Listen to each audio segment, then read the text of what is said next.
बिस्मिल्लाहिर्रहमानिर्रहीम।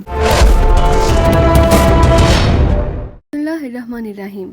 हाँ, जज़ीरा हवाई में एक मशहूर होटल अलास्का है। वहाँ जूलिया, कैप्टन शील और तनवीर की कमरे बुक है। कागजात तुम्हें मिल जाएंगे। तुम तीनों ने अक्रीमी स्याहों के रूप में वहाँ जाना है और जहाँ से तुमने अक्रीम जाना है और अक्रीम से वहाँ पहुँचना है। जबकि सफदर और बाकी साथी ग्रेटलैंड के स्याहों के रूप में होंगे। उनके कागजात सफदर को पहुँच जाएंगे और उस ग्रुप ने जहाँ से ग्रेटलैंड पहुँचना है फिर वहाँ से जज़ीरा हवाई पहुँचना है। उनके कमरे भी इसी होटल अलास्का में बुक हैं जिनकी तफसीलात कागजों के साथ मौजूद होगी। उसके बाद पहले वाले प्लान पर अमल होना है। इमरान ने कहा। और आप? सफदर ने कहा। मैं यहाँ से काफरिस्तान जाऊँगा, काफरिस्तान से कामन और फिर कामन से जज़ीरा हवाई पहुँचूँगा। ज़रूरत पड़ने पर मैं खुद ही वहाँ तुमसे रब्ता कर लूँगा। इमरान ने कहा। आप अकेले जा रहे हैं? आपके साथ जोसेफ और जोआना भी जाएंगे? सफदर ने कहा। जोसेफ और जोआना तो फ़ौरन मेरे शनाख्ती निशान बन जाते हैं, इसलिए उन दोनों की बजाय इस बार मैं अपने साथ टाइगर को ले जाऊँगा। इमरान ने कहा। फिर वो उठ खड़ा हुआ। उसके साथ ही बाकी साथी भी उठ खड़े हुए। इमरान साहब सिर्फ आखिरी बात बता दें, अगर आपके रब्ता करने से पहले हमें किसी खास बात का इल्म हो जाए तो हमने क्या करना है? इस बार कैप्टन शकील ने कहा। जूलिया को बता देना, फिर जूलिया जो हुक्म दे उस पर अमल करना है और उसने बहरहाल मिशन मुकम्मल करना है, किसी तरह भी हो। इमरान ने इंतहाई संजीदा लहजे में कहा, फिर तेज़ी से मुड़कर बैरूनी दरवाजे के बाहर चला गया। तुम सुनो बेटो, हमें अपने तौर पर वहाँ काम करने की प्लानिंग भी यहीं कर लेनी चाहिए ताकि वक्त ज़ाया ना हो। जूलिया ने कहा तो सब दोबारा बैठ गए। इमरान की ये बात गलत है कि हम तीनों मालूमात हासिल करें और तुम 5 अफराद हम तीनों की निगरानी करो। ब्लैक थंडर अपने आप को इंतहाई खुफिया रखती है, जबकि वहाँ उनका सेक्शन हेडक्वार्टर भी है, तो वहाँ अव्वल तो किसी को इस बारे में इल्म ही ना होगा और अगर होगा भी तो वो किसी सूरत भी अपनी ज़ुबान से नहीं निकालेंगे। इसलिए हमें इस बारे में कोई लाहा अमल सोचना होगा। ज़रूरी नहीं कि हर काम इमरान की हिदायत पर ही करें। मकसद तो मिशन की तकमील है। जूलिया ने इंतहाई संजीदा लहजे में कहा। मिस जूलिया, जो कुछ आपने सोचा है वो भी इमरान को मालूम है, इसलिए तो उसने दूसरे ग्रुप को निगरानी के लिए कहा, क्योंकि जैसे ही आप वहाँ ब्लैक थंडर के बारे में मालूमात हासिल करने की कोशिश करेंगे, ब्लैक थंडर को उसकी इत्तला हो जाएगी और फिर लामहला वो आपको अगवा करके हकीकत मालूम करने की कोशिश करेंगे और निगरानी करने वाले ग्रुप की नज़रों में आ जाएंगे। इस तरह बात आगे बढ़ जाएगी और यही इमरान का प्लान है। कैप्टन शील ने कहा। तुम्हारी बात दुरुस्त है। मुझे मालूम है कि इमरान ने यह प्लान क्यों बनाया, ताकि ब्लैक थंडर के खुफिया एजेंट सामने आ जाएं, लेकिन मेरा ख्याल है कि इस तरह काफ़ी वक्त ज़ाया होगा। जब चीफ ने बता दिया कि हेडक्वार्टर जज़ायर होनो मोनो में से किसी पर वाक़ है, तो हम क्यों ना जज़ायर हवाई में सिर्फ उन जज़ायर के बारे में मालूमात हासिल कर लें और वो 2 ग्रुपों की सूरत में उन चारों जज़ीरों को चेक करें। इस तरह काम ज़्यादा तेज़ी से हो सकता है। जूलिया ने कहा। जूलिया का ख्याल है इस तरह हम मिशन से ज़्यादा करीब हो जाएंगे। तनवीर ने कहा। मिस जूलिया, असल बात यह है कि हमने ये टेस्ट करना है कि सेक्शन हेडक्वार्टर किस साख्त का है। जब तक उसकी साख्त का इल्म ना हो जाए उस तक उसे कैसे तबाह किया जाएगा? सफदर ने कहा। साख्त के बारे में मैंने भी काफ़ी सोचा, चूँकि मेरा ताल्लुक नेवी से रहा है और मैंने एक्रीमिया नेवी के कई खुफिया मिशंस को देखा है, इसलिए मेरा आइडिया है कि ये सेंटर समंदर के अंदर बना हुआ होगा और हो सकता है कि वो जज़ायर होनो मोनो के करीब हो, लेकिन बहरहाल ज़मीन के ऊपर नहीं हो सकता। कैप्टन शील ने कहा। क्यों? इसकी वजह? जूलिया ने चौंक कर पूछा। चीफ ने बताया था कि पाकिस्तानी आबदोसी ईगल को सेंटर में पहुंचाया गया है। दूसरी बात ये कि इस सेंटर को सी सेक्शन या एसएस सेक्शन कहा जाता है। एसएस से भी सेक्शन सी सेक्शन ही बनता है और सेक्शन का मतलब है कि वहाँ की तमाम सरगर्मियों का मरकज़ समंदर ही हो सकता है। इसलिए ये हेडक्वार्टर आम सी इमारत या किसी क्लब के तहखाने में नहीं बनाया जा सकता, उसका ताल्लुक समंदर से होना लाजमी है। दूसरी बात यह कि अगर ये किसी आम सी इमारत या किसी क्लब के तहखानों में होता तो फिर किसी सूरत भी खुफिया ना रह सकता। एक्रीमिया और दीगर सुपर पावर्स के एजेंट बहरहाल इससे वाकिफ़ हो चुके होते और ब्लैक थंडर एक मुजरिम तंजीम भी है और अगर उसका इल्म पाकिस्तान को हो सकता है तो यकीनन सुपर पावर्स को भी होगा। सुपर पावर्स कभी भी नहीं चाहेंगी कि ऐसी तंजीम का वजूद बाकी रहे या जो किसी भी वक्त उनके लिए खतरा बन सके। इसलिए लामहला इन मुल्कों के एजेंट भी उनके खिलाफ काम करते रहते होंगे। इसलिए उसके खुफिया होने की एक ही सूरत है कि उसे समंदर की तह में बनाया जाए और ब्लैक थंडर जैसी बावसाइल तंजीम के लिए ऐसा करना कोई मुश्किल नहीं। कैप्टन शील ने बड़ी तफसील से तज्जिया करते हुए कहा। गुड शो कैप्टन शील, तुमने वाकई बेहतरीन तज्जिया किया, लेकिन हमें अब ये सोचना होगा कि उनका ताल्लुक जज़ीरा हवाई से होगा या जज़ायर होनो मोनो में से किसी जज़ीरे के साथ, क्योंकि जाहिर है ज़मीन के साथ उन्हें किसी न किसी अंदाज में लिंक रखना ही होगा। सप्लाई, मशीनरी, हामाल, इंसानों की आमदोरफ्त, खुराक, तफरी, ये सब कुछ तो जाहिर है होता ही रहता होगा। जूलिया ने कहा। चीफ ने अगर जज़ायर होनो मोनो के करीब बताया है तो जाहिर है चीफ ने इस बारे में पूरी कन्फर्मेशन की होगी। मुझे मालूम है कि जज़ायर होनो मोनो में सबसे बड़ा जज़ीरा जिसे होनो मोनो कहा जाता है उसी से रब्ता होगा, क्योंकि उस जज़ीरे पर भी जज़ीरा हवा की तरह स्याहों की कसीर तादाद की आमदोरफ्त रहती है। कैप्टन शील ने कहा। यह भी तो हो सकता है कि जिस तरह उन्होंने हलाई सारे में किसी मशीन के जरिए मुतबादिल फ्रिक्वेंसी का निज़ाम कायम किया है, इस तरह की मशीन होनो मोनो की किसी जज़ीरे पर हो जबकि असल हेडक्वार्टर वहाँ ना हो। इस बार सिद्दीकी ने कहा। हाँ, ऐसा भी हो सकता है और मेरे ख्याल में हमें ये बात चेक करनी चाहिए। अगर हमें इस बारे में कोई क्लू मिल जाए तो हम आगे बढ़ सकते हैं। जूलिया ने कहा। तो फिर ऐसा है मिस जूलिया कि हम 2 ग्रुप नए अंदाज में बना लेते हैं। एक ग्रुप जज़ीरा हवाई में उस रिसीविंग सेट को तलाश करे और दूसरा जज़ायर होनो मोनो में और आपस में रब्ता 05 वाज ट्रांसमीटर से रखा जाए। सफदर ने कहा, ठीक है, ये ज़्यादा बेहतर है। तो फिर ऐसा है कि मैं, तनवीर और कैप्टन शील और चौहान 4 अफराद जज़ायर होनो मोनो जाते हैं, जबकि सफदर, सदीकी, हावर और नुमानी चारों जजीरा हवाई में उसे ट्रेस करें और अगर इमरान राब्ता करे तो उसे बता दें। जूलिया ने कहा तो सबने इस बात में सर हिला दिए। उसके साथ ही जूलिया उठ खड़ी हुई। उसके उठते ही बाकी मेंबर भी उठकर खड़े हो गए।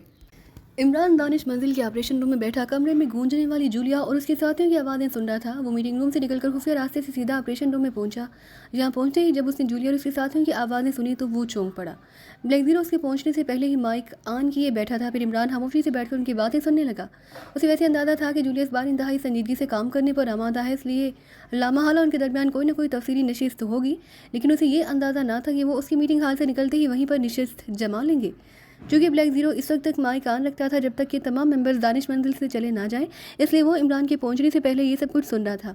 जूलिया और उसके साथियों के दरमियान इंतहाई तफसील से बातें हुई और फिर ये मीटिंग बर्खास्त हो गई। एक एक करके वो सब मीटिंग हाल से चले गए। फिर जब ब्लैक जीरो को ये काशन मिला कि खसूसी रास्ते से वो सब बाहर चले गए हैं तो उसने बटन ऑन ऑफ करने शुरू कर दिए। इमरान साहब, इस बार जूलिया बेहद संजीदा हो रही है, क्या कोई खास बात है? ब्लैक जीरो ने मुस्कुराते हुए कहा, खवातीन मूडी होती हैं, इसलिए वो मूड की बात है। अब देखो कि ये मूड कब तक कायम रहता है। इमरान ने मुस्कुराते हुए कहा, वैसे जूलिया और उसके साथियों के दरमियान हासी फिक्र अंगेज बातें हुई हैं, आपका क्या ख्याल है? ब्लैक जीरो ने कहा, हाँ, कैप्टन शील ने जो तजिया किया वो ज़्यादा हकीकत के करीब है। मेरा अपना अंदाज़ा भी यही था और मैंने इस सिलसिले में वहाँ मालूमात हासिल करना थी। इमरान ने कहा, लेकिन आपने जो प्लान बनाया था जूलिया और उसके साथियों ने तो उसके खिलाफ दूसरा प्लान बना लिया। ब्लैक जीरो ने कहा, उन्होंने मुश्तरका डिस्कशन के बाद जो प्लान बनाया वो भी बेहतर है। मेरा प्लान वाकई यही था कि ब्लैक थंडर के एजेंट जब सामने आ जाएंगे तो फिर उनसे मजीद मालूमात आसानी से हासिल की जा सकती है और अब भी ऐसा ही होगा। जब ये ग्रुप मालूमात हासिल करने के लिए काम करेंगे तो लामहला ब्लैक थंडर तक उसकी इतला पहुंच जाएगी, फिर यकीनन वो लोग हरकत में आएंगे। इमरान ने कहा, लेकिन आपका क्या प्रोग्राम है? ये मालूमात तो मेंबर्स हासिल करेंगे, आप टाइगर को साथ ले जा रहे हैं। शायद आपका ख्याल है कि टाइगर की मदद से ज़ेर ज़मीन दुनिया में काम करने वालों की चेक किया जा सकता है। ब्लैक जीरो ने कहा, मैंने टाइगर की मदद से जजीरा हवाई में एक ऐसे ग्रुप का पता चलाना है जिसका हेडक्वार्टर एक्रीमा में तो है, लेकिन जजीरा हवाई में ये ग्रुप काम करता है। उसका धंधा पूरी दुनिया में गैर कानूनी तौर पर मौजूद आबदोदों को उनका मखसूस फ्यूल सप्लाई करना है, क्योंकि आबदोदों के लिए जो खसूसी फ्यूल इस्तेमाल होता है उस पर हुकूमतों ने इस कदर सख्त पाबंदियाँ आयद कर रखी हैं कि उसका एक कतरा तक बगैर बुकिंग के सप्लाई नहीं होता। कतरे कतरे का हिसाब रखा जाता है, क्योंकि तमाम हुकूमतों को असल खतरा आबदोदों से ही होता है। आबदोदें उन्हें वो नुकसान पहुंचा सकती हैं जो शायद दुश्मन की पूरी नेवी मिलकर भी नहीं पहुंचा सकती। इसलिए ऐसी तंजीमें जो आबदोदें रखती हैं वो उनका मखसूस फ्यूल बाकायदा खरीदा करती हैं और ये ग्रुप, जिसे नाटी ग्रुप कहा जाता है, ये फ्यूल सुपर पावर से चोरी करके या ब्लैक में खरीद करके सप्लाई करता है और उस ग्रुप ने जजीरा हवाई में बाकायदा अपना एक सप्लाई डिपो बना रखा है। इसलिए मेरा ख्याल है कि ये ग्रुप ऐसे सेक्शन को सब मीरेन फ्यूल सप्लाई करता होगा और उन लोगों से बहरहाल मालूमात हासिल की जा सकती हैं। इमरान ने कहा, अब दोनों में तो पेट्रोल ही इस्तेमाल किया जाता है, खसूसी फ्यूल कौन सा होता है? ब्लैक जीरो ने हैरान होते हुए पूछा, एटमी अबदोदों की इजाज़त से पहले आम अबदोदों के लिए खसूसी पेट्रोल इस्तेमाल होता था और उसमें यह मसला था कि ऐसे अबदोदों को तवील फासला तय करते हुए रास्ते में बार बार रुक कर फ्यूल लेना पड़ता था। लेकिन एटमी अबदोदें अगर ऐसा करने लगें तो जाहिर है वो अपने मुल्क की समुद्री हदूद से बाहर ना जा सकेंगी और अगर ऐसा हो तो उन पर खर्च होने वाला अरबों डॉलर सरमाया भी फजूल हो जाए। इसलिए जदीद आबदोद के लिए ऐसा फ्यूल तैयार किया गया जिसकी वजह से ये आबदोदें दोबारा ईंधन लिए बगैर ही दुनिया के गिर्द एक नहीं बल्कि कई चक्कर लगा सकती हैं। इसके अलावा एक और मसला भी ऐसा था जिसकी वजह से उन आबदोदों की निशानदेही हो जाती थी जो आम फ्यूल इस्तेमाल करती थी। आम फ्यूल जलने से उनका धुआं समंदर के पानी में इस तरह साथ साथ चलता रहता था जैसे गाड़ी ज़मीन पर चलते हुए फ्यूल जलने से बाकायदा धुआं छोड़ती है और ये धुआं फिजा में शामिल होता रहता है। इस तरह फ्यूल के जले हुए अंसर पानी में शामिल हो जाते थे और फिर चूँकि आप पानी में बिखरते हुए सतह समंदर पर आ जाते थे, इसलिए एक लकीर सी बन जाती और दूर से ही पता चल जाता कि आबदोद उस वक्त कहाँ मौजूद है और कहाँ जा रही है। जाहिर है इसके बाद आबदोद का मकसद ही ख़त्म हो जाता था। इस बुनियादी हामी को दूर करने के लिए भी खसूसी फ्यूल ईजाद किया गया और मैं उसी फ्यूल की बात कर रहा हूँ, इमरान ने तफसील बताते हुए कहा। लेकिन ऐसा फ्यूल लामहला मसनूई होगा, इसलिए उसे लेबॉर्ट्री में ही तैयार किया जा सकता है और ब्लैक थंडर जैसी तंजीम के लिए ऐसा करना मुश्किल नहीं। ब्लैक जीरो ने बाकायदा जिरा करते हुए कहा, नहीं, ये फ्यूल मसनूई नहीं होता। पहले एटमी बैटरियों को फ्यूल के तौर पर इस्तेमाल करने की कोशिश की गई, लेकिन पानी की तह में दबाव इस कदर ज़्यादा था कि बैटरियाँ वो काम नहीं कर सकती थी जो करना चाहिए और जल्दी ज़ाया हो जाती। फिर मसनूई फ्यूल बनाए गए, लेकिन वो भी उस दबाव का मुकाबला ना कर सकी और इसकी वजह से रफ्तार भी मुतवाज़न ना रहती थी, कभी अचानक ज़्यादा कभी अचानक कम हो जाती, जिसकी वजह से आबदोद को खौफनाक झटके बर्दाश्त करने पड़ते। आबदोद में मौजूद इंतहाई हसास एटमी हालात ख़राब हो जाते और उनके फटे और आबदोद में ताबकारी फैलने का भी खतरा रहता था। इसलिए आखिरकार साइंसदानों ने मादनी फ्यूल को इस अंदाज में तैयार किया कि वो दुरुस्त काम देने लगे। इसलिए अब जो फ्यूल ऐसी आबदोदों में इस्तेमाल किया जाता है उसका बुनियादी और बेशतर अंसर ज़मीन से निकलने वाला तेल ही होता है। उसके लिए हर मुल्क ने खसूसी लिबार्टियाँ बना रखी हैं, इमरान ने जवाब देते हुए कहा। लेकिन ये काम ब्लैक थंडर भी तो कर सकते हैं और हो सकता है कि इस जजीरा हवाई में उन्होंने लिबार्टी बना रखी हो। ब्लैक जीरो ने कहा, बिल्कुल हो सकता है, और अगर इस एंगल पर सोचा जाए तो हो सकता है कि मादनी तेल की मुसलसल सप्लाई उस नाटी ग्रुप के ज़िम्मे हो, और उस नाटी ग्रुप वाली बात भी सिर्फ अंदाजे पर ही मबनी है। हकाइक का अंत तो वहाँ जाकर ही होगा, इमरान ने कहा, और ब्लैक जीरो ने इस बात में सर हिला दिया। फिर आप कब रवाना हो रहे हैं? ब्लैक जीरो ने कहा, टाइगर को मैंने पहले रवाना कर दिया। मैं तमाम ग्रुप्स के बारे में इंतजाम करने के बाद उन्हें रवाना करके जाऊँगा। उस दौरान टाइगर वहां पहुंचकर नाटी ग्रुप के बारे में बुनियादी मालूमात हासिल करेगा, इमरान ने कहा, और ब्लैक जीरो ने इस बात में सर हिला दिया। टैक्सी जजीरा हवाई में बने हुए प्रोटो क्लब के सामने रुकी और टाइगर जो कॉमन मेकअप में था टैक्सी से नीचे उतरा। उसने ड्राइवर को किराए के अलावा टिप भी दी। फिर तेज कदम उठाता वो काफिरस्तान से कामन में, और उसके बाद वो कामन से बराह रास्त यहाँ जजीरा हवाई पहुंचा था। उसके पास ऐसे कागजात जिन्हें अगर चेक भी कर लिया जाता तो वो मशकूक साबित ना होते। मौजूदा मेकअप में उसका नाम जीन्जो था। उसके कागजात के मुताबिक वो कामन दारुल हुकूमत के सबसे मशहूर क्लब जीन्जो का मालिक था, जहाँ सियाहत के लिए आया था। लेकिन टाइगर ने कामन दारुल हुकूमत पहुंचकर खास तौर पर चेकिंग के बाद ये रूप धारा, क्योंकि जीन्जो कामन की ज़ेर ज़मीन दुनिया का एक मशहूर नाम था और उसके ताल्लुकात एकीमिया की ज़ेर ज़मीन दुनिया के काफ़ी बाअसल लोगों से थे। और चूँकि टाइगर ने जजीरा हवाई में मौजूद नाटी ग्रुप को चेक करना था जो एक्रीमी ग्रुप था, इसलिए टाइगर ने जीन्जो का रूप धारा। वो कामन से जीन्जो के बारे में तफसीली मालूमात हासिल करने के बाद यहाँ आया था। प्रोटो क्लब का मैनेजर राशिल ग्रेटलैंड का बाशिंदा था और उसका गहरा ताल्लुक नाटी ग्रुप से था। लेकिन राशिल के मुतालिक बताया जाता था कि वो बेहद खुदसर, ज़िद्दी, अखड़ और सफाक तबीयत का आदमी है। टाइगर को अंदाज़ा था कि ज़ेर ज़मीन दुनिया से ताल्लुक रखने वाला ऐसा आदमी ना ही झुकने वाला होता है, ना किसी सूरत बिकने वाला। अलबत्ता वो दोस्तों के लिए अपनी जान भी दे सकता है, लेकिन ऐसी फितरत का आदमी दोस्त भी बेहद कम बनाता है। इसलिए टाइगर ने फैसला कर लिया था कि वो भी उंगलियां टेढ़ी कर लेगा। क्लब का हाल हासा वसी और रीस था और तमाम हाल हर कौमियत की स्याहों से भरा पड़ा था। अलबत्ता एक्रीमियों और पाजानियों की तादाद सबसे ज़्यादा थी, उनमें औरतें भी थी और मर्द भी। हाल में हासा शोर गुल महसूस हो रहा था। एक तरफ वसी और अरीज काउंटर था जिस पर 6 नीम मरिया नौजवान लड़कियां सर्विस देने में मसरूफ़ थीं, जबकि क्लब की वेटर्स भी इंतहाई तेज़ तरार नौजवान लड़कियाँ थीं और उनमें तकरीबन हर कौमियत की लड़कियाँ शामिल थीं। और वो इस किस्म के लिबास में मलबूस है जिसे लिबास कहना ही लिबास की तौहीन समझी जाती थी। उनकी तादाद भी काफ़ी थी। हाल के चारों कोनों में हाथ से डैल डोल की मशीन गनों से मुसल्ले 4 अफराद खड़े थे। उन्होंने अपनी मशीन गनों को कांधों से लटकाई हुई थी, लेकिन उनके चेहरों पर ऐसे तासुरात थे जैसे अगर वो चाहें तो इस पूरे हाल को वो गोलियों से भून डालें, लेकिन वो खामोश खड़े थे। ये गार्ड्स थे जो किसी भी नापसंदीदा हंगामे की सूरत में हर किस्म की हरकत कर सकते थे। काउंटर के कोने में एक लंबे कदर भरे हुए जिस्म का नौजवान खड़ा था। उसके जिस्म पर सूट था, लेकिन वो चेहरे मोहरे से ज़ेर ज़मीन दुनिया का ही लग रहा था। वो खामोश खड़ा पूरे हाल को नज़रों ही नज़रों में चेक कर रहा था। उसके सामने काउंटर पर एक कैंटर काम और एक फ़ोन मौजूद था। टाइगर उस नौजवान की तरफ बढ़ता चला गया। नौजवान ने उसे अपनी तरफ आते दिखा तो एक लम्हे के लिए चौंक पड़ा और फिर उसने गौर से टाइगर को देखना शुरू कर दिया। ये सर फरमाइए, मैं आपकी क्या खिदमत कर सकता हूँ? नौजवान ने टाइगर के करीब पहुंचते ही कहा। उसका लहजा मोदबाना था, क्योंकि बहरहाल टाइगर स्याह था और जजीरा हवाई में स्याहों का इंतहाई एहतराम किया जाता था, क्योंकि सियाहत ही यहाँ का सबसे बड़ा बिजनेस था। अगर सियाह यहाँ आना छोड़ दें तो फिर पूरा जजीरा दिनों में वीरान हो सकता था। इसलिए सरकारी तौर पर भी वैसे भी यहाँ सियाहों को हतल इम्कान इंतहाई एहतराम दिया जाता था। मेरा नाम जिन्जो है और मैं कामन दारुल हुकूमत से आया हूँ। राशिल यकीनन मेरे बारे में बहुत कुछ जानता होगा, क्योंकि मेरा ताल्लुक भी इसी दुनिया से है जिससे राशिल का है, और मैं राशिल से एक अहम मामले के सिलसिले में मिलना चाहता हूँ। टाइगर ने मुस्कुराते हुए कहा, यस सर, मैं मालूम करता हूँ। उस नौजवान ने कहा और इंटरकॉम का रिसीवर उठाकर उसने 2 बटन प्रेस कर दिए। हाल काउंटर से रिचर्ड बोल रहा हूँ बॉस, उस नौजवान ने इंतहाई मोदबाना लहजे में कहा। यस। दूसरी तरफ से एक सख्त और तहकुमाना आवाज़ सुनाई दी।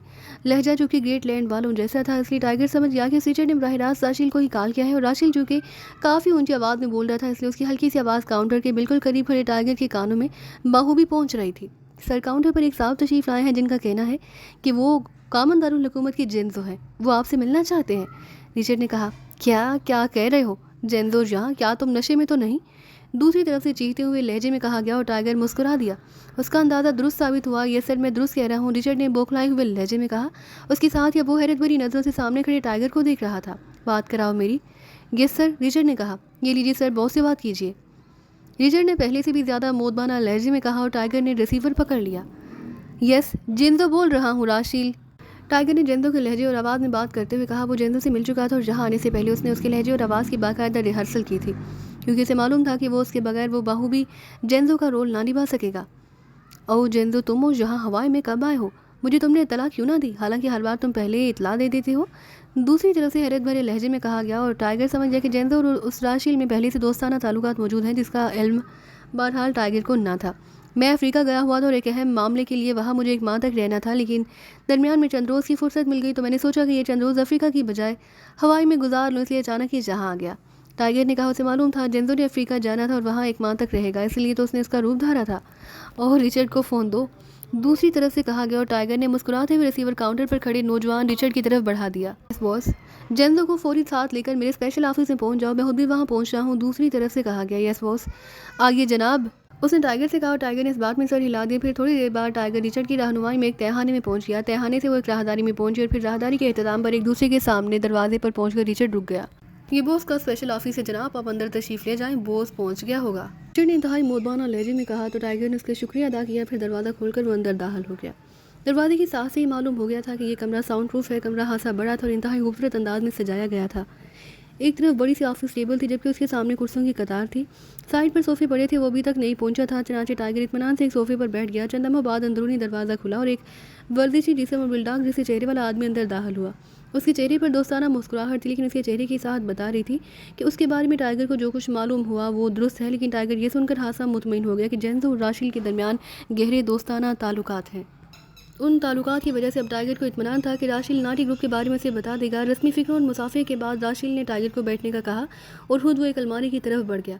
उसने अलमारी में से शराब की एक बोतल और 2 गिलास निकाले और उन्हें मेज़ पर रख दिया। टाइगर को मालूम था कि जेंजो शराब पीने का बेहद शौकीन है, इसलिए जेंजो के रूप में वो शराब पीने से इनकार नहीं कर सकेगा, इसलिए वो उसका बंदोबस्त पहले ही कराया था। चनाचे जैसे ही राशिल शराब की बोतल खोली और उसे गिलासों में डेले में मसरूफ़ हुआ, टाइगर ने जेब से 2 छोटी छोटी गोलियां निकाली और मुंह में डाल लीं। ये गोलियां अल्कोहल के असरात को फौरी तौर पर ज़ीरो कर देती थीं। ये तुम्हारी पसंदीदा शराब ब्लैक हंटर है जेंजो। राशिल ने मुस्कुराते हुए एक गिलास जेंजो की ओर बढ़ा दिया। हाँ मैंने देखा है, शुक्रिया, टाइगर ने मुस्कुराते हुए कहा और शराब का गिलास लेने के लिए हाथ बढ़ाया ही था कि राशिल ने यकलख शराब उसके चेहरे पर फेंक दी और टाइगर बेएहतियात चीखता हुआ उठकर खड़ा हुआ ही था कि उसकी कनपटी पर एक जोरदार ज़रब लगी और उसके साथ उसका जहन यकलख अंधेरों में डूबता चला गया। फिर उसके तारीख जहन में रोशनी नमूदार होने लग गई और उसके साथ ही उसे अपने चेहरे पर शदीद दर्द का एहसास होने लगा। फिर एक झटके से उसकी आंखें खुल गईं। उसने होश में आते ही एक झटके से उठने की कोशिश की, लेकिन वो सिर्फ कसमसा कर ही रह गया। उसको अपने मुंह में अपने ही खून का जायका महसूस हुआ। उसके दोनों गाल इस तरह जल रहे थे जैसे उसके जबड़े आग के बने हुए हों। वो एक कुर्सी पर बैठा था और उसके जिस्म को रस्सी की मदद से कुर्सी के साथ बांध दिया गया। ये वही स्पेशल ऑफिस था जिसमें अचानक राशिल ने उसके चेहरे पर शराब फेंक दी, फिर ज़रब लगाकर उसे बेहोश किया गया था। राशिल सामने खड़ा था और उसके चेहरे पर सफाकाना मुस्कुराहट थी। तुम्हें होश आ गया नकली जेंजो, राशिल ने इंतहाई तंजिया लहजे में कहा और सामने कुर्सी पर बड़े फातिहाना अंदाज में बैठ गया। ये तुमने क्या किया है राशिल, टाइगर ने जेंजो के लहजे और आवाज़ में गराते हुए कहा तो राशिल ने बेएहतियात तंजिया अंदाज में ज़ोरदार कहकहा लगाया। सुनो, तुम जो कोई भी हो सुन लो कि तुम राशिल को धोखा नहीं दे सकते। तुम्हें मालूम ही ना था कि जेंजो और मेरे दरमियान किस किस्म के ताल्लुकात हैं, इसलिए जब अचानक काउंटर बॉय ने मुझे बताया कि जेंजो काउंटर पर मौजूद है तो मैं हैरत की शिद्दत से पागल हो गया। फिर मैंने तुमसे बात की तो मैं और भी हैरान हुआ क्योंकि तुम्हारी आवाज़ और लहजा वाकई जेंजो जैसा था। चनाची मैंने तुम्हें स्पेशल ऑफिस पहुंचाने का कहा और मैंने खुद कामन में जेंजो को कॉल की। वहाँ से मुझे बताया गया कि जेंजो अफ्रीका गया है और 1 माह बाद वापस आएगा। इस हद तक तो तुम्हारी बात दुरुस्त साबित हुई, लेकिन जेंजो मर तो सकता था लेकिन इस अंदाज में मेरे पास ना आ सकता था। ज़्यादा से ज़्यादा एयरपोर्ट से मुझे फ़ोन कर देता। वो इंतहाई रख रखाव का कायल है। बहरहाल जब मैं यहाँ आया तो तुम्हारा कदोकामत, चेहरा, बाल सब कुछ जेंजो जैसा था, लेकिन न जाने क्या बात है कि मेरी छठी हिस्स मुझे अलार्म दे रही थी कि तुम असल नहीं हो सकते। चनाचे मैंने आखिरी तजुर्बा किया। मुझे मालूम था कि तुम ब्लैक हंटर शराब को सख्त नापसंद करते हो और उसे पीना तो एक तरफ उसे देखना तक पसंद नहीं करते, इसलिए मैंने ब्लैक हंटर शराब की बोतल उठा लाया, लेकिन तुम उसे देखने के बावजूद खामोश रहे तो मेरा खदशा बढ़ गया। फिर मैंने कंफर्मेशन के लिए बाकायदा उस शराब का नाम लिखकर तुम्हें कहा कि ये तुम्हारी पसंदीदा शराब है और तुमने हाँ कर दी। इस तरह ये बात कंफर्म हो गई। तुम्हारा जिस्म और तुम्हारा अंदाज बता रहा है कि तुम बहरहाल लड़ने भिड़ने के माहिर हो, इसलिए मैंने शराब तुम्हारी आंखों में डाली। फिर इससे पहले कि तुम संभलते मैंने तुम्हारी कनपटी पर महसूस ज़रब लगाकर तुम्हें बेहोश कर दिया। फिर मैंने तुम्हें कुर्सी पर जकड़ा और मेकअप वाशर से मेकअप वाश किया, लेकिन मुझे हैरत है कि तुम्हारा मेकअप वाश नहीं हुआ। लेकिन बहरहाल ये बात तय है कि तुम नकली जेंजो हो, राशिल ने बाकायदा पूरी तफसील बताते हुए कहा। और इस तरह टाइगर को भी मालूम हो गया कि उससे क्या गलती हुई है और शराब आंखों में पड़ने के बावजूद होश में आने के बाद आंखों में जलन ना होने की वजह से उसे समझ आ गई कि मेकअप वाशर में इस्तेमाल होने वाली मखसूस गैस ने ये जलन खत्म कर दी है। और ये बात तो बहरहाल वो जानता था कि उसके गालों की जलने की वजह यह है कि उसके चेहरे पर थप्पड़ मार कर उसे होश में लाया गया है। इसी वजह से उसे अपने मुंह में खून का जायका महसूस हो रहा था और मेकअप जो कि स्पेशल था इसलिए जाहिर है वो मेकअप वाशर से तो वाश ही ना हो सकता था, वो सिर्फ ज़्यादा पानी से साफ़ हो सकता था। यही वजह थी कि उसका मेकअप वाश ना हुआ। इस तरह तुम्हें यकीन आ गया कि मैं नकली जेंजो हूँ। टाइगर ने घबराते हुए लहजे में कहा, लेकिन लहजा और आवाज़ जेंजो वाला ही था। हाँ, 100% यकीन है। और अब तुम बताओगी कि तुम नकली जेंजो बनकर यहाँ क्यों आए थे और क्या चाहते थे? ये भी सुन लो कि मैं इंतहाई शफाक तबीयत आदमी हूँ, इंसान की मेरी नज़रों में हैसियत मक्खी से ज़्यादा नहीं, इसलिए तुम सब कुछ सच सच बता दो। राशिल ने मुस्कुराते हुए कहा। उसके साथ ही उसने जेब से खंजर निकाल लिया और उसके चेहरे और उसकी आंखों में भी सफाकी के तासुरात फैलते चले गए। मेरा नाम टाइगर है और मेरा ताल्लुक काफिरिस्तान से है। टाइगर ने इस बार अपने असल लहजे में कहा तो राशिल बेएहतियात उछल पड़ा। इसकी शायद जहन में ये तस्वुर ही ना था कि नकली जेंजो एशियाई भी हो सकता है। ओ, तुम काफिरिस्तानी हो, लेकिन तुमने ये रूप क्यों धारा और तुम क्या चाहते हो? राशिल ने हैरत भरे लहजे में कहा। मैं तुमसे नाटी ग्रुप के बारे में बात करना चाहता था, टाइगर ने जवाब दिया। उसने अपने आप को इसलिए तब्दील कर लिया कि वो हमहा के चक्रों का आदी न था। फिर इस तरह वो राशिल को मजीद बातों में उलझाकर अपने आप को आज़ाद कराने का मौका भी हासिल करना चाहता था। और उसकी उंगलियां काफ़ी देर से मुसलसल गांठ को तलाश कर रही थी। उसे मालूम था कि राशिल आम गुंडा है, इसलिए उसने लावाहाला रस्सियों को आम गुंडों के अंदाज में ही बांधा था। उसके दोनों हाथ कुर्सी की पुश पर रखकर ऊपर से रस्सियां बांध दी गई थी। उंडे इस अंदाज में ही अपने दुश्मनों को बांधते थे, क्योंकि उनके ख्याल के मुताबिक इस तरह उनके बाजू किसी सूरत भी हरकत ना कर सकते थे। लेकिन इस तरह टाइगर को बहरहाल इतना मौका मिल गया कि वो कुर्सी की पुश पर मौजूद गांठ को ट्रेस कर सके और सामने बैठे राशिल को उसका एहसास भी ना हो सके। लेकिन अभी तक उसे गांठ ना मिल सकी, इसलिए उसने इस अंदाज में राशिल से गुफ्तगू शुरू कर दी। नाटी ग्रुप के बारे में क्यों? क्या मतलब? काफिरिस्तानियों का क्या ताल्लुक नाटी ग्रुप से? राशिल ने और ज़्यादा हैरत भरे लहजे में कहा। नाटी ग्रुप से सिर्फ मैंने मालूमात ही हासिल करनी है, लेकिन नाटी ग्रुप के बारे में मुझे बावजूद कोशिश की कुछ मालूम नहीं हो सका। अलबत्ता मालूम हुआ है कि तुम्हारा उनसे गहरा ताल्लुक है। चूँकि हम तुम्हारी फितरत समझते थे कि तुम किसी भी लालच में कुछ ना बताओगे, इसलिए मैंने जेंजो का रूप धारा और यहाँ आ गया, क्योंकि जेंजो तुम्हारा दोस्त है। दोस्ती के नाते तुम सब कुछ बता देते, टाइगर ने कहा। तो राशिल ने बेएहतियात एक तवील सांस लिया। ओ, तो ये बात है। वाकई अगर मुझे शक ना पड़ता तो मैं तुम्हें जेंजो समझ कर सब कुछ बता देता, लेकिन तुम उनसे क्या मालूमात हासिल करना चाहते हो? राशिल ने कहा। मैंने उनसे एक बैनुल-अक़वामी मुजरिम तंजीम ब्लैक थंडर के सेक्शन हेडक्वार्टर के बारे में मालूमात हासिल करनी है। हमारे पास हतमी इतलात हैं कि वो इस बारे में जानते हैं, टाइगर ने कहा। उसी लम्हे उसकी उंगलियां अचानक गांठ पर पड़ गईं। ब्लैक थंडर का सेक्शन हेडक्वार्टर? ये कौन सी तंजीम है? मैंने तो उसका नाम तक नहीं सुना, हालांकि मुझसे ज़्यादा बाखबर और कोई नहीं हो सकता, राशिल ने हैरत भरे लहजे में बताया। वो इंतहाई खुफिया तंजीम है, इसलिए तो हमें ये सारा लंबा चक्कर चलाना पड़ा, टाइगर ने कहा। उसके साथ उसने उंगलियों की मदद से गांठ खोली। गांठ खुलते ही एक रस्सी थोड़ी सी ढीली पड़ गई, लेकिन शायद उसका एहसास सामने बैठे हुए राशिल को ना हो सका और टाइगर को अब इत्मीनान हो गया कि अब बहरहाल वो जदोजहद कर सकता है। नहीं, तुम सब कुछ गलत कह रहे हो। अगर यहाँ मौजूद नाटी ग्रुप को इसका इल्म हो सकता है तो मुझे भी इस बारे में मालूम होता, इसलिए आखिरी बार कह रहा हूँ कि सच सच बताओ, वरना। राशिल ने घबराते हुए कहा। जो कुछ मैंने बताया वही सच है। अगर तुम उसे तस्लीम नहीं करते तो तुम्हारी मर्जी, टाइगर ने मुंह बनाते हुए कहा। ठहरो, मैं पहले नाटी ग्रुप के बॉस डेविड से अपने तौर पर बात कर लूँ। ना जाने क्या बात है कि मुझे एहसास हो रहा है कि तुम सच बोल रहे हो, राशिल ने कहा। फिर उठकर तेज़ी से अंदरूनी दरवाजे की तरफ बढ़ गया। उस स्पेशल ऑफिस की मेज़ पर भी फ़ोन मौजूद था, लेकिन उसने यहाँ से फ़ोन करने के बजाय अंदरूनी दरवाजे का रुख किया। टाइगर समझ गया कि वो फ़ोन की बजाय ट्रांसमीटर कॉल करना चाहता होगा, या फिर उनसे रब्ता ही ट्रांसमीटर पर होता होगा। फिर जैसे ही अंदरूनी दरवाज़ा राशिल के अंदर जाने के बाद बंद हुआ, टाइगर ने बिजली की सी तेज़ी से रस्सियाँ खोली और उछलकर खड़ा हो गया। दूसरे लम्हे वो इंतहाई तेज़ी से उस अंदरूनी दरवाजे की तरफ बढ़ गया। उसने बिजली की सी तेज़ी से दरवाज़ा खोला और अंदर दाखिल हुआ तो ये एक छोटी सी राहदारी थी, जिसके एहतिताम पर एक कमरे का दरवाज़ा था। उस कमरे में रोशनी हो रही थी। टाइगर दबे पाँव लेकिन इंतहाई तेज़ी से आगे बढ़ा, लेकिन फिर दरवाजे के साथ दीवार से पुश लगाकर खड़ा हो गया। हेलो हेलो, राशिल कॉलिंग ओवर, राशिल की आवाज़ सुनाई दे रही थी। वो ट्रांसमीटर से कॉल कर रहा था। यस रोनाल्डो अटेंडिंग ओवर, एक भारी सी आवाज़ सुनाई दी। रोनाल्ड, मैंने नाटी ग्रुप के डेविड से इंतहाई अहम और ज़रूरी बात करनी है। इस वक्त वो किस फ्रिक्वेंसी पर होगा? ओवर, राशिल ने कहा। क्या बात करनी है? ओवर, उसके फ़ायदे की बात है, तुम फ्रिक्वेंसी बताओ, लेकिन ये सुन लो, अगर तुमने इनकार कर दिया तो कल को जब नुकसान हुआ तो फिर तुम उसके ज़िम्मेदार होगे। ओवर, राशिल ने तेज़ लहजे में कहा। पहले मुझे इससे बात करने दो, तुम 5 मिनट बाद दोबारा कॉल कर लेना। ओवर, ओवर एंड ऑल, दूसरी तरफ से कहा गया। मुझे उस काफिरिस्तानी का भी ख्याल रखना है। राशिल की बड़बड़ाती हुई आवाज़ सुनाई दी तो टाइगर के आसाब तन गए, क्योंकि राशिल की बड़बड़ाहट बता रही थी कि वो ये 5 मिनट टाइगर के पास ही गुजारना चाहता है। वो कहाँ जाएगा, वो तो बंदा है। एक बार फिर राशिल की आवाज़ सुनाई दी और फिर उसके कुर्सी पर बैठने की आवाज़ सुनाई दी तो टाइगर ने इत्मीनान का सांस लिया, क्योंकि इस तरह से डेविड की फ्रिक्वेंसी मालूम हो सकती थी और फ्रिक्वेंसी की मदद से वो बहरहाल उसका ठिकाना तलाश कर सकता था। फिर 5 मिनट इसी खामोशी में गुजर गए। उसके बाद एक बार फिर राशिल की आवाज़ सुनाई दी। हेलो हेलो, राशिल कॉलिंग ओवर, राशिल की आवाज़ सुनाई दी। यस रोनाल्ड अटेंडिंग, मैंने बॉस से बात कर ली है। बॉस इस वक्त इंतहाई अहम काम में मसरूफ़ है। उसने कहा कि वो तुम्हें आधे घंटे बाद खुद ही फ़ोन करेगा। ओवर, रोनाल्ड ने कहा। उसे बता देना कि मैं स्पेशल ऑफिस में हूँ, वो वहाँ के नंबर पर फ़ोन करे। ओवर, ठीक है, मैं बता दूंगा। ओवर एंड ऑल, दूसरी तरफ से कहा गया। उसके साथ ही टाइगर यकलख्त तेज़ी से अंदर दाखिल हुआ। उस वक्त राशिल ट्रांसमीटर ऑफ करके कुर्सी से उठ रहा था, पर इससे पहले कि वो संभलता, टाइगर की भरपूर ज़रब राशिल की कनपट्टी पर पड़ी और राशिल चीखता हुआ कुर्सी समेत नीचे जा गिरा। फिर इससे पहले कि वो उठता, टाइगर की लात हरकत में आई और कनपट्टी पर पड़ने वाली 2 ज़रबों के साथ ही राशिल का जिस्म ढीला पड़ता चला गया। टाइगर ने झुककर उसे उठाया, फिर कंधे पर लाद कर वो उस राहदारी से गुजरकर वापस उस ऑफिस में आया। फिर उसने उसे उसी कुर्सी पर बिठाकर नीचे पड़ी हुई रस्सी उठाकर उसके जिस्म को रस्सी की मदद से कुर्सी से अच्छी तरह जकड़ दिया। फिर उसने उसकी जेबों की तलाशी ली और उसकी जेब से वो हंजर निकाल लिया जो इससे पहले राशिल के हाथ में था। उसने हंजर एक तरफ रखा, फिर पूरी कुव्वत से उसने राशिल के चेहरे पर जके बाद दीगरे थप्पड़ मारने शुरू कर दिए। हालांकि वो चाहता तो उसकी नाक और मुंह बंद करके भी उसे होश में ला सकता था, लेकिन उसे अभी तक अपने गालों पर जलन का हल्का सा एहसास हो रहा था, इसलिए उसने उसे थप्पड़ मारना ज़्यादा मुनासिब समझा। फिर चौथे या पांचवें भरपूर थप्पड़ के साथ ही राशिल ने कराहते हुए आंखें खोल दी तो टाइगर ने हंजर उठाया, फिर उसी कुर्सी पर बैठ गया जिस पर पहले राशिल बैठा था। तुमने किस तरह अपने आप को आज़ाद कर लिया? क्या मतलब, ये कैसे मुमकिन है? पूरी तरह होश में आते ही राशिल ने इंतहाई हैरत भरे लहजे में पूछा। तुम सिर्फ एक काम से गुंडे हो राशिल, जबकि मैं तरबियत याफ्ता हूँ, इसलिए हैरत जाहिर करने में अपनी तवानाई खर्च न करो। टाइगर ने इंतहाई सर्द लहजे में कहा। तरबियत याफ्ता क्या मतलब, क्या तुम सरकारी आदमी हो? राशिल ने और ज़्यादा चौंकते हुए पूछा।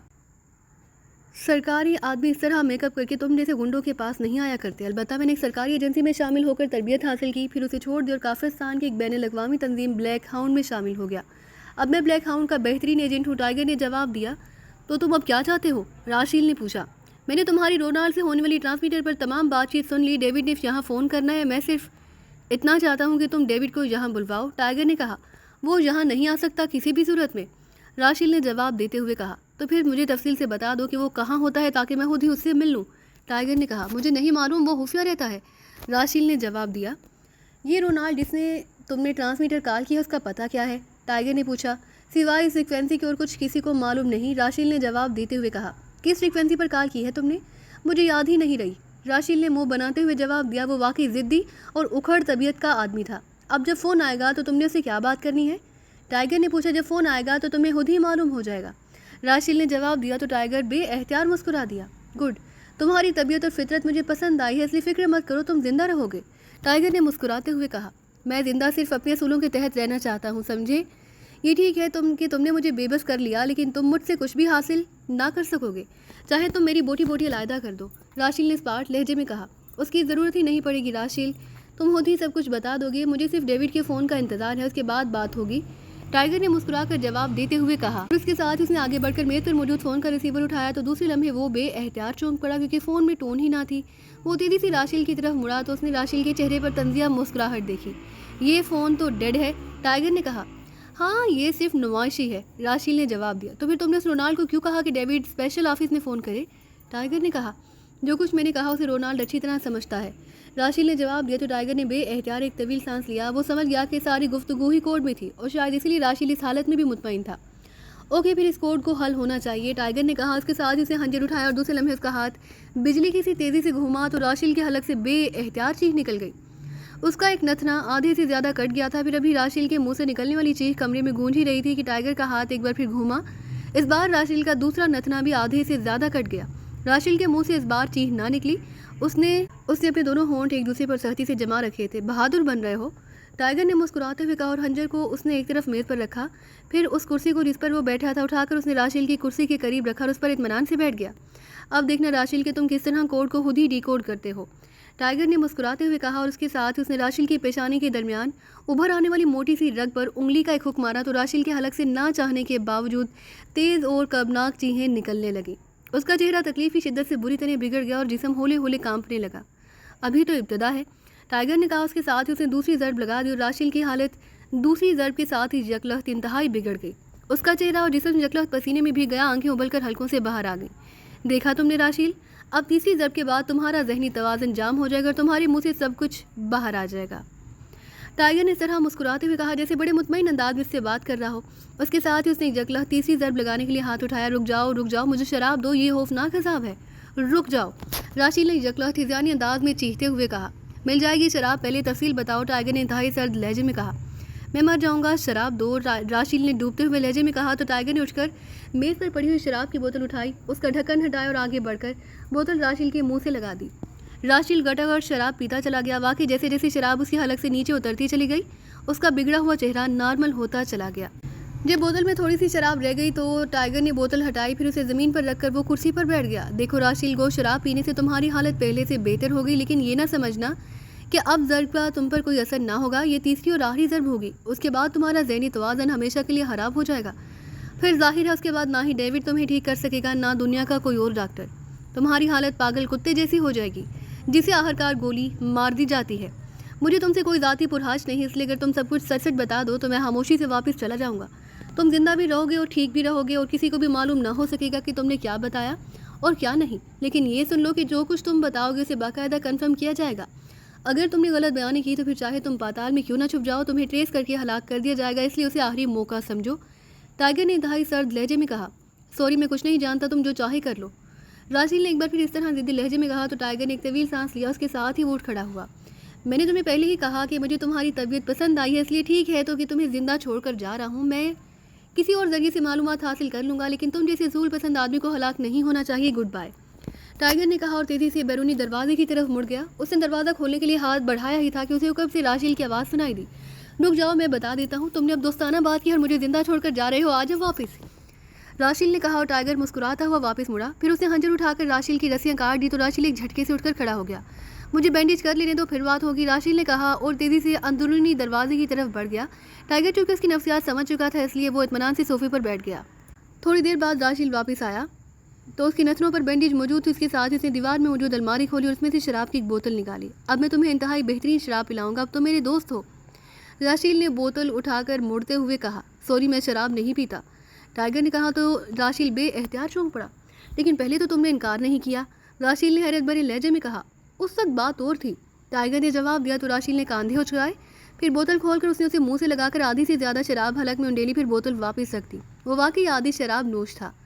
हाँ, अब चूँकि हमारी दोस्ती हो चुकी है, इसलिए अब तुम अपने मुतालिक सब कुछ बता दो, क्योंकि मुझे यकीन है कि तुम सरकारी आदमी नहीं।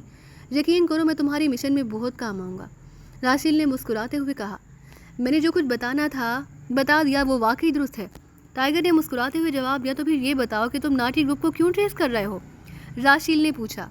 ये बात मैं पहले भी बता चुका हूँ कि मैंने उनसे ब्लैक थंडर के सेक्शन हेडक्वार्टर के बारे में मालूमात हासिल करनी है, टाइगर ने जवाब दिया। तो राशिल बेएहतियात एक तवील सांस लिया।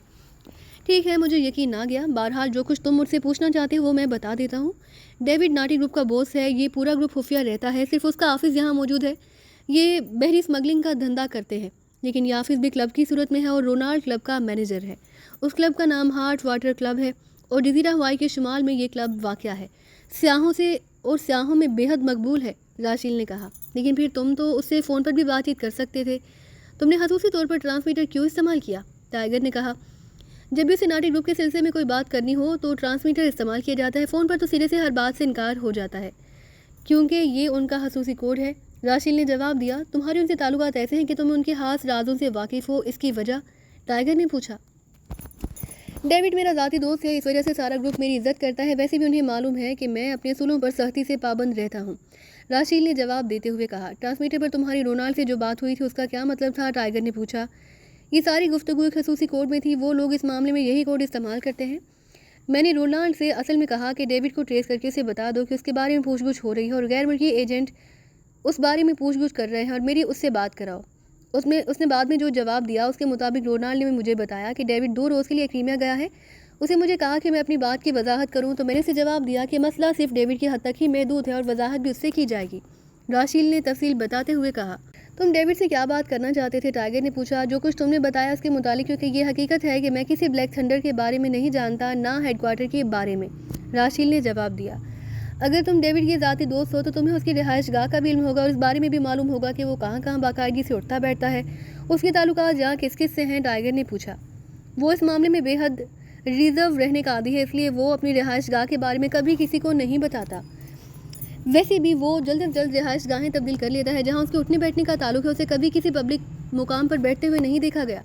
अलबत्ता ये बात मैं ज़ाती तौर पर जानता हूँ कि वो हफ्ते में एक रोज़ एक क्लब लड़की मेरे इनके साथ ज़रूर गुजारता है, लेकिन वो दिन मुकर्रर नहीं, बस हफ्ते में एक रोज़। ये लड़की टी रोज़ कॉलोनी में वाक़या रोज़ हाउस में रहती है, बड़े ठाट बाट से। मैं बस इतना ही जानता हूँ, राशिल ने जवाब दिया। उसका हुलिया क्या है, टाइगर ने पूछा। किसका हुलिया, डेविड का? हाँ, डेविड का, टाइगर ने पूछा। तो राशिल ने उसका हुलिया बता दिया। एक बात मैं तुम्हें बता दूं कि डेविड इंतहाई खतरनाक तरीन आदमी है, उसे उसके जानने वाले मौत का फरिश्ता कहते हैं, इसलिए ये बात नोट कर लो कि अगर तुमने डेविड से मिलने या उससे कुछ पूछने की कोशिश की तो दूसरा सांस ना ले सकोगे, चाहे तुम कितने ही तरबियत याफ्ता क्यों ना हो, राशील ने जवाब दिया, क्या डेविड भी तरबियत याफ्ता आदमी है? हाँ, वो तवील अरसे तक करीमा की बड़ी बड़ी सरकारी एजेंसियों में काम करता रहा है। फिर उसने किसी एजेंसी की चीफ को किसी लड़की की वजह से हलाक कर दिया, जिस पर उसके कोर्ट मार्शल का आर्डर कर दिया गया, तो उसने किसी बड़े का सहारा लिया। इस तरह से कोर्ट मार्शल तो ना हुआ, अलबत्ता उसे सरकारी मुलाजमत से फारिग कर दिया गया। उसके बाद वो यहाँ जजीरा हवाई में आ गया। यहाँ हार्ट वाटर क्लब भी ही उसकी मलकियत है। राशील ने जवाब दिया, फिर तो उसके पीछे जाना हमाकत है, लेकिन क्या तुम कोई ऐसी टिप दे सकते हो जिससे उस ब्लैक थंडर के हेडक्वार्टर के बारे में मालूम हो सके? टाइगर ने पूछा, नहीं, जब मैं जानता ही नहीं तो क्या बता सकता हूँ। राशील ने जवाब दिया, ओके, बेहद शुक्रिया, बहरहाल मैं कोई ना कोई टिप ढूंढ लूँगा। टाइगर ने उठते हुए कहा, सुनो, मैंने तुम्हें दोस्त कह दिया है, इसलिए तुम किसी भी सिलसिले में मेरी खिदमत हासिल कर सकते हो। जो कुछ मैं तुम्हारे लिए कर सकता हूँ ज़रूर करूँगा। राशील ने उठते हुए कहा, बेहद शुक्रिया, गुड बाय। टाइगर ने उसे मुसाफिहा किया, फिर बैरूनी दरवाजे की तरफ बढ़ गया। दरवाज़ा खोलकर वो बाहर आया। फिर थोड़ी देर बाद वो लिफ्ट के जरिए ऊपर क्लब में पहुंच गया। क्लब के हाथ से गुजरते हुए उसने काउंटर की तरफ देखा, लेकिन वहाँ अब रिचर्ड मौजूद ना था। टाइगर कंधे उचकाता हुआ क्लब से बाहर आ गया। चंद लम्हों बाद एक खाली टैक्सी उसके करीब आ रुकी तो टाइगर ने उकबी दरवाज़ा खोला और अंदर बैठ गया। हार्ट वाटर क्लब चलो, टाइगर ने कहा। यस सर, टैक्सी ड्राइवर ने जवाब दिया। उसके साथ ही उसने टैक्सी आगे बढ़ा दी, लेकिन अभी टैक्सी थोड़ी ही दूर आगे गई थी कि अचानक चटक की आवाज़ टाइगर को सुनाई दी। उसके साथ ही उसे इंतहाई तेज़ बू महसूस हुई। फिर इससे पहले कि वो संभलता, उसका जहन बिल्कुल इस तरह तेज़ी से तारीख हो गया जैसे कैमरे का शटर बंद हो जाता है। क्राउन एक ऑफिस में मेज़ के पीछे बैठा था। उसके सामने मेज़ पर एक फ़ाइल मौजूद थी और वो उस फाइल को पढ़ने में मसरूफ़ था। ये फ़ाइल अली इमरान और पाकिस्तान सीक्रेट सर्विस और मिशन के बारे में थी, जिसमें ब्लैक थंडर की एजेंसियों ने काम किया। ये फ़ाइल जोइस ने दी और क्राउन इस फाइल को पढ़ने में मुसलसल सोच रहा था कि इमरान उससे अगर टकराव हुआ तो वाकई लुत्फ़ आ जाएगा, क्योंकि इमरान की जहानत, उसके काम करने को अंदाज उसे वाकई बेहद पसंद आया। अभी वो फाइल पढ़ने में मसरूफ़ था कि पास पड़े हुए फ़ोन की घंटी बज उठी और क्राउन ने हाथ बढ़ाकर रिसीवर उठा लिया। यस, क्राउन बोल रहा हूँ। क्राउन ने कहा, जॉइस बोल रही हूँ, पॉइंट 3 पर आ जाओ, तुम्हारे लिए एक दिलचस्प चीज़ मौजूद है। जॉइस की मुस्कुराती हुई आवाज़ सुनाई दी, क्या चीज़ है? क्राउन ने हैरत भरे लहजे में कहा,